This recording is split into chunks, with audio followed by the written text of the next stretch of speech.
To understand the house, one must first understand the mechanism that paid for it. Before there was wood, there was steel. Before there was the endless labyrinth of hallways in San Jose, there was the cold, cylindrical finality of the .44 to 40 centerfire cartridge. We often look at the Winchester Mystery House as a ghost story, a localized haunting confined to a specific zip code in California, but this is a fundamental error in scope. The haunting did not begin on the West Coast. It began in the fires of the Industrial Revolution, inside the clamoring factories of New Haven, Connecticut. It began with a patent. It began with the industrialization of death. The Winchester Model 1873 was not merely a tool. It was a mythological object, christened the gun that won the West. But winning, in the context of empire and expansion, is a sanitized euphemism for erasure. It meant the systematic ballistic trauma inflicted upon indigenous populations, upon the buffalo that blackened the plains, upon the chaotic elements of a lawless frontier. Every pull of the lever, every ejection of spent brass, every cloud of sulfurous smoke was a transaction. A life was subtracted from the physical world, and a fraction of gold was added to the bank accounts of the Winchester family. It is here, in this bloody arithmetic, that our protagonist, Sarah Lockwood Pardee, found herself entrapped. She was not a soldier. She was not a general. She was a woman of diminutive stature, barely 4 feet 10 inches tall, possessed of a brilliant mind and a musical soul. Yet she sat at the delta of a river of blood money that flowed backward from the violent frontiers directly into her parlor. Sarah was born in 1839 into the velvet-draped comfort of the upper class. She was known as the Belle of New Haven, a title that implies a certain fragility and ornamental purpose. Yet she was intellectually formidable, fluent in 4 languages, a student of the classics, and a pianist of immense talent. When she married William Wirt Winchester in 1862, it was viewed by society as a dynastic merging of beauty and industry, the perfect Victorian union. But consider the date, 1862. The United States was tearing itself apart in the Civil War, while Sarah and William were establishing their domestic empire. The rifles bearing their name were being used to turn men into meat on the battlefields of Antietam and Gettysburg. The fortune that cushioned their lives was being generated by the very machinery that was widowing thousands of other women across the continent. There is a metaphysical weight to such money. It is heavy. It carries the ionization of violence. One must wonder if Sarah, sensitive and perceptive, felt the vibration of this carnage in the silver spoons she held, or in the silk of the dresses she wore. Did the walls of their New Haven home hum with the distant screams of the dying? This is not a poetic flourish. It is a question of moral thermodynamics. Energy cannot be created or destroyed, only transferred. And the kinetic energy of millions of bullets had to go somewhere. The universe, in its cruel and detached irony, often demands a tax on such excessive fortune, a levy paid not in currency, but in biological tragedy. The first collection of this debt occurred on July 25, 1866. Sarah gave birth to a daughter, Annie Pardee Winchester.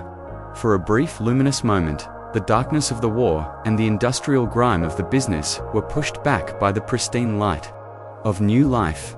But Annie was not long for this world. She was struck by a condition known then as The word itself is horrific, derived from the Greek marasmus, meaning decay. In modern medical parlance, we would call it severe protein-calorie malnutrition, a metabolic failure where the body, unable to process nutrients, begins to consume itself.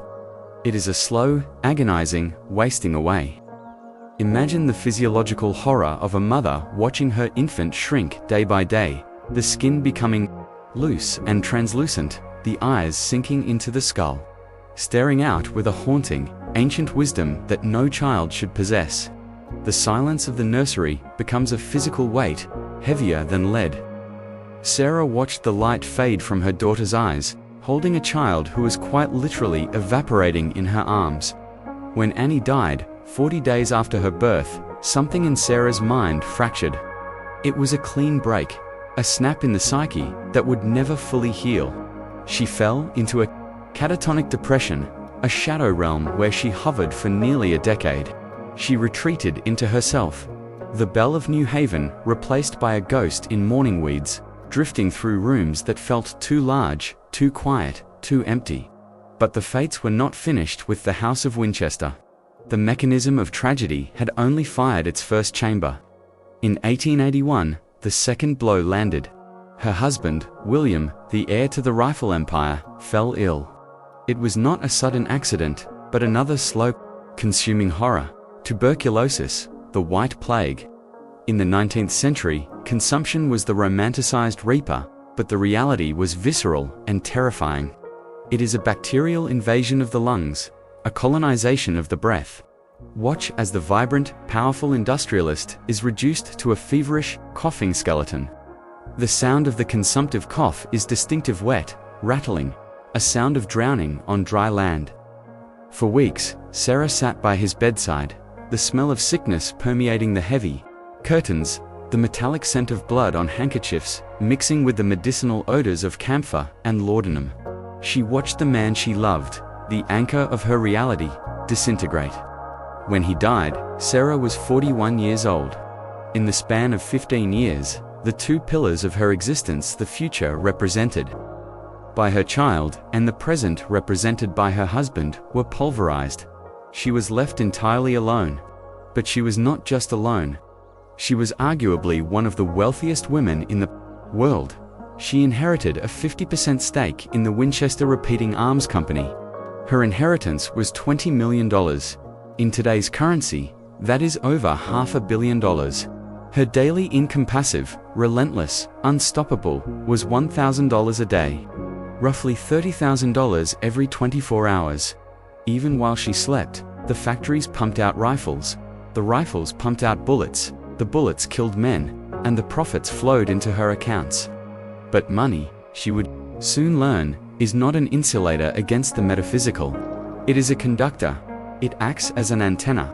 Sarah began to feel that she was not merely grieving, but that she was being hunted. The sheer magnitude of her loss could not be explained by bad luck. It felt targeted. It felt judicial. In the depths of her despair, Sarah sought answers where the rational world offered none. She turned to spiritualism. We must contextually understand this movement. In the wake of the Civil War, America was a nation of mourners. Almost everyone had lost someone. The veil between the living and the dead felt thin, porous, torn by the sheer volume of souls passing through it. Spiritualism was not a fringe cult. It was a desperate coping mechanism for a traumatized populace. It was in this atmosphere of dimly lit parlors, floating trumpets, and automatic writing that Sarah sought a consultation. Legend tells us she traveled to Boston to meet a medium, a conduit to the other side. Whether this person was a charlatan preying on a wealthy widow, or a genuine sensitive picking up on Sarah's psychic distress, is irrelevant. The outcome was the same. The diagnosis was delivered with the weight of a Supreme Court verdict. The medium told her what she had already begun to suspect in the darkest corners of her insomnia. The family was cursed. The spirits of those killed by the Winchester rifle, the Confederate soldiers, the Union conscripts, the Native American warriors, the victims of frontier shootouts were seeking vengeance. Blood calls to blood. They had taken her daughter. They had taken her husband. And now, they were coming for her. The logic was terrifyingly simple. You cannot profit from death on an industrial scale without incurring a spiritual debt. The bill had come due. But the medium offered a loophole, a bizarre clause in the contract of the damned. To appease these angry spirits, to confuse them, to keep them at bay, she had to go west, the medium reportedly said. Build a house. But not just a home. You must build a structure that never ceases. As long as the hammers ring, you will live. As long as the saws cut, the demons are kept at bay. Stop, and you die. Consider the psychology of this command. It weaponized Sarah's grief and turned it into a construction project. It gave her a task. It gave her agency in a world where she had been helpless. She packed her trunks. She shrouded her face in a heavy, dark veil that she would rarely lift for the Rest of her life, a physical barrier between her and the world of the living. She boarded the train for California, leaving behind the gray skies of New Haven for the Santa Clara Valley. But she wasn't just moving, she was fleeing. She was a fugitive, running from an army of ghosts that only she could see, carrying a war chest of blood money to fund her defense. Imagine that train ride across the continent. The rhythmic clattering of the wheels on the tracks, clack clack clack clack sounding, suspiciously like the racking of a lever-action rifle. Looking out the window as the lush green of the east gave way to the flat plains, and eventually the golden, dusty hills of the west. Every mile she traveled was a mile through the graveyard her family's weapons had helped create. She was traveling through the crime scene to build her sanctuary. She arrived in San Jose in 1884. It was a different world than agricultural, open, smelling of apricots and drying hay. She found an unfinished, atrium farmhouse on 161 acres of land. It was modest, it was simple, it was the seed. When she signed the deed, she wasn't just buying property, she was buying a canvas for her madness. She hired carpenters, she hired masons, she hired gardeners, and she gave the order that would define the rest of her life: start working, and don't stop, not ever. This is the moment the atmosphere shifted. The silence of the farmhouse was replaced by a cacophony that would last for 38 years. The sound of the hammer striking the nail became the heartbeat of the estate. But this was not normal construction. There were no blueprints. There was no master architect sitting in a drafting room planning the flow of the foyer into the parlor. There was only Sarah. Sarah, small and veiled, suffering from crippling rheumatoid arthritis that twisted her hands and feet, walking the grounds like a wraith. She would sketch on napkins. She would draw on the back of envelopes. She would point a trembling finger at a wall and say, "Add a room here, put a window there, build a staircase here," and the men built. They were paid. Well, doubled the going rate, so they didn't ask questions. If the widow wanted a staircase that led directly into a solid ceiling, they built it. If she wanted a chimney that stopped a foot short of the roof, rendering it useless, they built it. If she wanted a door on the second floor that opened into thin air, a sheer drop to the garden below, they hung the frame and polished the knob. The house began to metastasize. It grew like a biological organism, like a tumor made of redwood and stained glass. It spread outward, consuming the garden. It spread upward, consuming the sky. It wasn't architecture. It was accretion. It was a physical manifestation of a mind trying to outrun a haunting through the sheer complexity of space. The why of these oddities is where the story descends into the true deep dive. Standard tours will tell you she was just crazy, but look closer. Look at the staircase to nowhere. It is not just a mistake. It is a tactical maneuver against the supernatural. The law of the time suggested that spirits, while able to pass through walls, were confused by complex geometry. They could be trapped in loops. A ghost ascending a staircase expects to reach a landing. If it hits a ceiling, it is baffled, stalled. Sarah was building a spirit trap. She was creating a labyrinth to confuse the entities that whispered in her ears. At night, she was trying to hack the code of the afterlife, using carpentry as her programming language. Let us pause and consider the sensory experience of living in this construction site. For 38 years, 24 hours a day, 7 days a week, the noise never ceased. Shifts of workers rotated in and out. The banging, the sawing, the shouting. Most people would go insane from the noise alone. For Sarah, the noise was the only thing that kept her sane. The silence was the enemy. Silence was the vacuum into which the spirits poured. The industrial clamor was a shield, a wall of sound that drowned out the memories of her daughter's gasping breath and her husband's rattling cough. But beneath the noise, there was a profound, suffocating loneliness. Sarah withdrew from society completely. She was the witch of San Jose, the eccentric widow, the mystery. She had no visitors, she had no friends. Her only companions were the servants, the workmen, and the invisible legion she was trying to appease. She began to sleep in a different room every night. She would rotate through the house, never settling, a moving target. Imagine the paranoia required to live like that in your own home. To be a refugee in your own palace. To lie awake in a strange bed, in a room you just had built yesterday, listening to the wind rattle, the windows that might look into another room, or into a wall, or into the void, and wondering if they had found you yet. The house was not just a defense, it was a confession. It was a monument to guilt. Every Tiffany stained glass window, some costing vast fortunes. Designed with spiderwebs, and the repetition of the number 13 was a penance. She was beautifying her prison. She was trying to buy forgiveness with aesthetic perfection. The number 13 became a recurring motif, a compulsive sigil woven into the fabric of the building. 13 bathrooms. Windows with 13 panes. 13 hooks in the seance room, modified to hold 13 candles. Was this an attempt to reclaim the number from its unlucky associations, or was it a surrender to the dark logic of the curse? Was she marking the house, branding it, signaling to the other side that she understood the rules of the game? By the turn of the century, the house had reached a monstrous proportion. It towered 7 stories high. It was a babel of turrets, cupolas, and spires, a chaotic skyline that loomed over the orderly orchards of San Jose. Was a sore thumb. It was a scream in wood. And the earth itself seemed to take notice.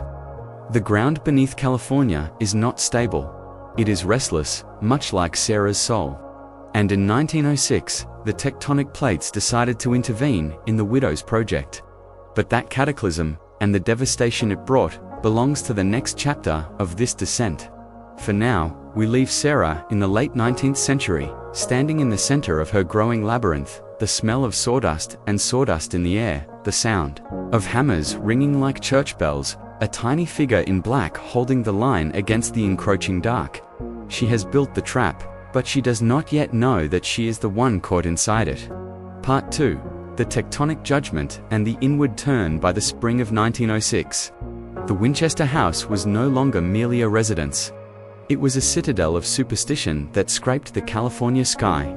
It had risen to a dizzying height of 7 stories, a chaotic babel of turrets, cupolas, and spires that loomed over the Santa Clara Valley like a wooden thunderhead. It was a testament to the limitless power of fear funded by an unlimited budget. But the geology of California is indifferent to human wealth, and it is certainly indifferent to the architectural appeasement of spirits. The earth beneath the Santa Cruz Mountains operates on a timeline of tension and release that predates the invention of the rifle by eons. On the morning of April 18, 1906, at 5:12 a.m., the San Andreas Fault unzipped. The violence of the rupture was biblical. The energy release was equivalent to millions of tons of TNT detonating beneath the crust. In San Francisco, the city was turning into a furnace. But in San Jose, the violence was kinetic. The ground did not just shake, it rolled. It underwent liquefaction, turning solid soil into a roiling fluid. Inside the mansion, the sensation must have been apocalyptic. The massive redwood timbers, seasoned and heavy, groaned under the torsion. The specialized floating foundation, which Sarah had arguably designed with some foresight, saved the main structure from total obliteration. But the 7-story tower, the crown jewel of her obsession, did not survive. It snapped. With a sound that must have rivaled the artillery fire of the Civil War, the upper floors disintegrated, collapsing inward and downward, raining brick and splintered wood into the gardens below. The house was screaming. Inside the Daisy Room, located in the front section of the house, Sarah Winchester was asleep. The violence of the quake jammed the doorframe, sealing her inside. For hours, the woman worth $20 million, the matriarch of the gun empire, was trapped in the dark. Choking on plaster dust, buried alive in the belly of the beast she had fed for decades. Imagine the terror of that confinement. In the pitch blackness, with the aftershocks rolling through the floorboards like waves on a wooden ocean, she did not pray to the Christian God for rescue. She likely believed the spirits had finally breached the perimeter. She believed the hammering had failed. When her servants finally pried the door open with crowbars and dug her out, Sarah was shaken but physically unharmed. Her interpretation of the event, however, was not geological, it was theological. A rational mind sees plate tectonics, a haunted mind sees divine wrath. She looked at the ruined tower, the shattered windows, and the cracked plaster, and she did not see structural failure. She saw a message. The spirits were angry. But why? Her logic, twisted by years of isolation and guilt, arrived at a specific conclusion: vanity. She had spent too much time, too much effort, and too much money beautifying the front of the house. She had tried to make it a grand estate for the eyes of the living, rather than a functional machine for the appeasement of the dead. She had succumbed to pride. The earthquake was a corrective measure, a slap from the other side to remind her of her true purpose. Her response was immediate and drastic. She did not repair the damage to the front of the house. She ordered the workmen to board it up. The grand front doors, which had cost a fortune and were meant to welcome dignitaries who never came, were sealed. They would never be opened again in her lifetime. She turned the houses back to the street. The unfinished rooms were left as open wounds, exposed to the elements or hastily patched. She retreated deeper into the interior. If the spirits were angry about the facade, she would focus entirely on the guts of the building. The construction resumed, but the energy had curdled. It was no longer about expansion. It was about complication. The house became hermetic, an introverted puzzle box designed to disorient anything that entered, be it human or spectre. This is where the architecture begins to mirror the profound physical suffering of its creator. We often focus on the madness of the designs, the stairs to nowhere, the doors opening to walls as evidence of insanity. But we must layer in the physiological reality of Sarah's existence. By this time, her rheumatoid arthritis was savage. It was a calcifying fire in her joints. Her hands were gnarled claws. Her knees were rusted hinges of bone on bone. Every step was an agony. This pain dictated the design of the famous switchback staircase. To the casual observer, it is a bizarre architectural joke. A staircase with 7 flights and 44 steps that only rises 9 feet in total elevation. Each step is merely 2 inches high. Tours will tell you this was to confuse the ghosts, to make them stumble. But look at it through the lens of pain. These were easy rises. Sarah could not lift her feet more than a few inches without excruciating pain. She built a staircase that shuffled, just like she did. The house was adapting to her disability. She was encasing herself in a prosthetic shell of mahogany and teak. Yet the dual purpose remains. Was it for her knees, or was it for the ghosts? In Sarah's mind, the distinction had likely evaporated. She was the ghost. She was the haunting. She moved through the house in a blur of dark silk, a tiny figure navigating a wooden nervous system. She installed 3 elevator Zodus electric models, rare luxury for the time being, because the stairs, even the easy ones, eventually became too much. One of these elevators was powered by a specialized, expensive hydraulic piston system. Why? Because the electric elevator made a noise that she found intolerable. She needed silence in her movement. She needed to drift. It was in this post-earthquake era that the obsession with the Blue Room solidified. This was the epicenter of the house, the seance room. It was a space of absolute control. Only Sarah had the key. The servants were forbidden to enter. It was here, every night, as the clock struck midnight, that the ritual took place. The room is acoustically peculiar, likely by design. It concentrates sound in certain pockets while swallowing it in others. Sarah would enter, locking the door behind her, a door that, if you believe the reports, she would sometimes exit by walking through a wall, or, rather, a hidden panel that allowed her to vanish from the room without opening the main entrance. Inside, she wore one of 13 special colored robes. She would sit at a table, surrounded by the silence she had purchased at such a high cost, and wait. For what? Instructions. The blueprints for the next day's work were not drawn by architects. They were allegedly dictated by the spirits in this room. Build a cupola here. Tear down that wall. Seal off that room. The randomness of the construction was not random. It was a transcription of chaos. She was writing a novel where the words were rooms and the punctuation marks were windows. Some theorized she was using a planchette, a Ouija board, or automatic writing. Others suggest she simply sat in the dark, listening to the house settle, interpreting the creaks and groans of the timber as voices from the grave. Sarah... The wood would groan as the temperature dropped. Sarah... double quotes, the wind would whistle through the unsealed eaves. In this room, there were no mirrors. Mirrors were forbidden. The law suggests that spirits despise their own reflection, or perhaps that mirrors act as portals that can be used by the dead to enter the world of the living uninvited. Or, perhaps more tragically, Sarah simply could not bear to look at herself. She could not bear to see the aging, pain-racked woman who had outlived her child and her husband. The woman who was spending a fortune to build a mausoleum for a life she wasn't living. The Blue Room was a space of projection, not reflection. It was during these years that the most nonsensical features were installed, features that suggest a mind trying to trap smoke. The door to nowhere on the second floor, which opens to a sheer drop to the garden, is often cited as a trap for ghosts.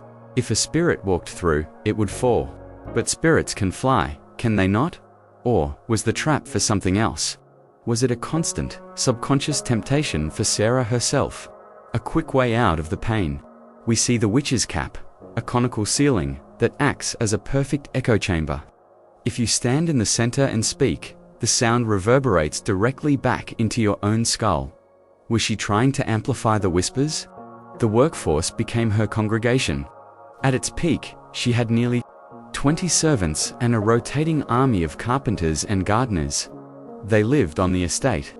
They raised their families in the shadow of the constant hammering. They saw her rarely, a dark shape in a carriage, or a face in a window, quickly turning away. They were paid well to accept the madness. The gardener knew to keep the hedges trimmed, but never to question why a cypress tree was planted in the middle of a pathway. The painter knew to paint a room, and then, a week later, paint over it with a different color, and then board the room up entirely. It was an economy of absurdity. The logic of capitalism, efficiency, utility, profit, was inverted. The goal was inefficiency. The goal was waste, because waste meant time, and time was the only currency Sarah cared about. She was buying minutes of life with hours of labor. This brings us to a critical interrogation of the human condition, one that I want you to consider deeply.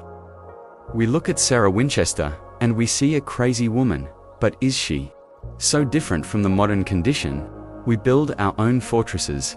We surround ourselves with noise, digital noise, social media scrolling, the ceaseless stream of content to drown out the silence where our own ghosts live.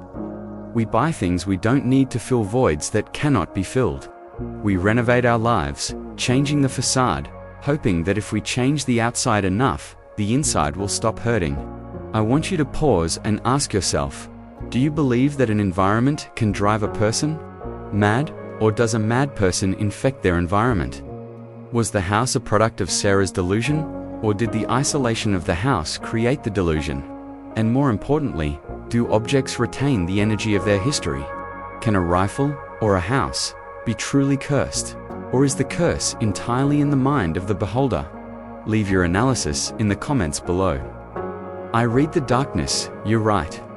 As the years ground on toward the 1920s, the house began to feel less like a construction site and more like a living organism that was slowly dying. The paint on the older sections was peeling.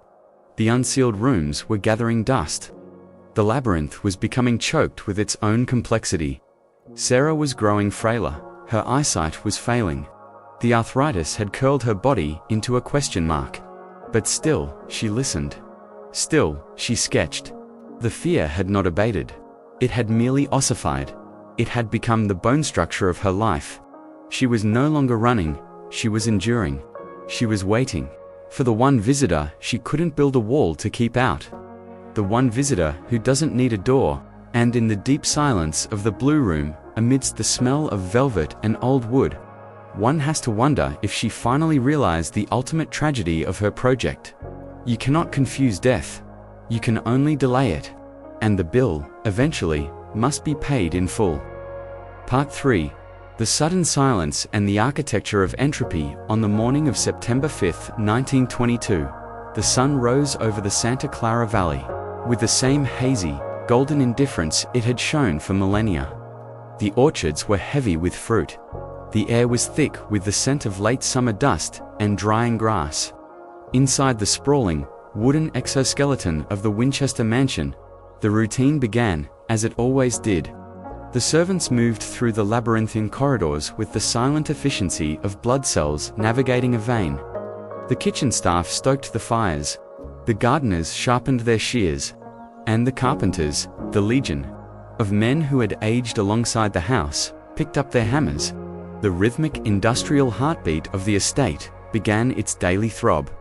Bang, bang. It was the pulse of survival. It was the sound that meant the mistress was still alive. Until, abruptly, it wasn't. At some point in the early hours, in a bedroom that was likely chosen at random to confuse the spirits, the biological machinery of Sarah Lockwood, Party Winchester, finally ground to a halt. There was no dramatic climax. There was no swirling vortex of ghosts dragging her into the abyss. There was simply the failure of the heart. A muscle worn out by 82 years of pumping blood through a body rigid with pain and a mind besieged by anxiety. She died in her sleep. The mainspring of the Winchester house broke. When the news traveled from the bedroom to the foreman, and from the foreman to the work crews, the effect was instantaneous and jarring. We must visualize this moment with forensic clarity. For 38 years, the air around this property had been solid with noise. The sound of construction was a physical presence, a constant pressure on the eardrums. And then, in 1 second, it evaporated. The hammers stopped mid-swing.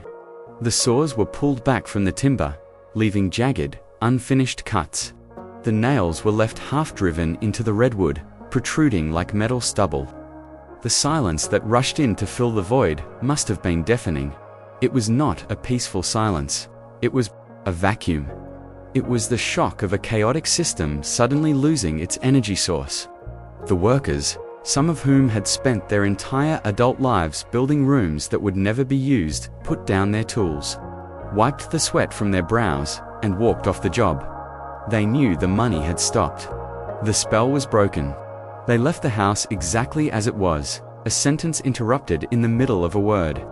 The aftermath of her death revealed the true extent of her isolation and the pathetic nature of her treasure. Sarah had left everything to her niece, Marian. The world, hungry for a scandal and obsessed with the legend of the eccentric billionaire widow, waited with bated breath for the opening of the safes. There were multiple safes scattered throughout the house, hidden behind panels, tucked into cupboards. The expectation was that they contained bars of gold, piles of cash, perhaps the deeds to half of Connecticut. They cracked them open, the heavy steel doors swinging wide to reveal ... nothing. Or rather, nothing of value to a bank. They found locks of hair, her daughter's, her husband's, preserved like holy relics. They found woolen underwear, stockpiled against the cold she always felt. They found stacks of obituaries and newspapers discussing the deaths of people she loved. This was her hoard. She wasn't guarding gold, she was guarding grief. She had built a fortress to protect the ephemera of memory. It was a heartbreaking revelation that the mystery of the house was not supernatural greed, but a profound, unmanaged hoarding of trauma. The dissolution of the estate was rapid and ruthless. The furniture, the Tiffany glass that had never been installed, the miles of silk, the pipe organzette, was all auctioned off. It took 6 weeks to empty the house. Movers navigated the twisting hallways, stripping the flesh from the bones of the mansion. Once the contents were gone, the house itself was sold. It went for a pittance, roughly $135,000, a fraction of the millions Sarah had poured into it. The land was subdivided. The house was left as a hollow shell, a wooden carcass, stripped of its spirit. But capitalism, much like the ghosts Sarah feared, is a force that recycles everything. The house was almost immediately turned into a tourist attraction. This is the final dark irony of the Winchester legacy. Sarah built the house to keep people and spirits out. She designed it to be impenetrable, confusing, a place of solitude. Today, millions of Tourists pay to walk through her bedroom. They stomp through the holes she crept through. They take flash photographs in the seance room where she sought silence. The house has become exactly what she hated, a spectacle. The Mystery House is now a brand, a logo on a keychain, a backdrop for selfies. We have commodified her madness. We have turned her tragedy into an amusement park. When you walk through those halls, listening to the scripted jokes of the tour guides about the crazy lady and her goofy stares, you are participating in the final violation of her privacy. You are the haunting she was afraid of. But let us step back and look at the structure one last time, not as a tourist attraction, but as a philosophical artifact. The Winchester Mystery House is the perfect architectural representation of the American condition. It is built on a foundation of gun violence. It is funded by the industrial military complex. It is shaped by spiritual paranoia and religious guilt. And it is driven by the relentless, manic need to expand, to build bigger, to keep moving, to never stop. It is a house that consumes resources to produce nothing but confusion. Is that not the story of the 20th century? Sarah Winchester tried to build a wall between herself and the consequences of her family's legacy. She tried to use architecture to solve a moral problem. She failed. The rifle is still famous. The ghosts, if they exist, are still there, likely more confused by the tourists than they ever were by the staircases. The lesson of the Winchester House is that you cannot build your way out of guilt. You cannot construct a labyrinth complex enough to lose your own shadow. The past is not a ghost that walks through walls. The past is the wall. It is the floor, it is the ceiling. We live inside our history, and no amount of carpentry can change that. The house stands today in San Jose, surrounded by strip malls and movie theaters, a relic of a darker, stranger time. It is a scar on the landscape, a beautiful, intricate, multi-million-dollar scar. If you stand in the garden at twilight, when the tourists have gone and the lights of the gift shop dim, you might still hear it. Not the sound of hammers, but the sound of a breath held for too long. The sound of a woman waiting for a forgiveness that never arrived. The architecture of fear is not limited to California. There are other places where the geometry of the room feels wrong, where the shadows detach themselves from the objects that cast them. If you have the stomach to explore another location where the walls have absorbed the madness of their inhabitants, where the line between the living and the dead is erased by stone and mortar, click the video appearing on your screen now. We are leaving the wooden labyrinth of San Jose for a colder, harder place. The journey into the dark is not over. It has only just begun.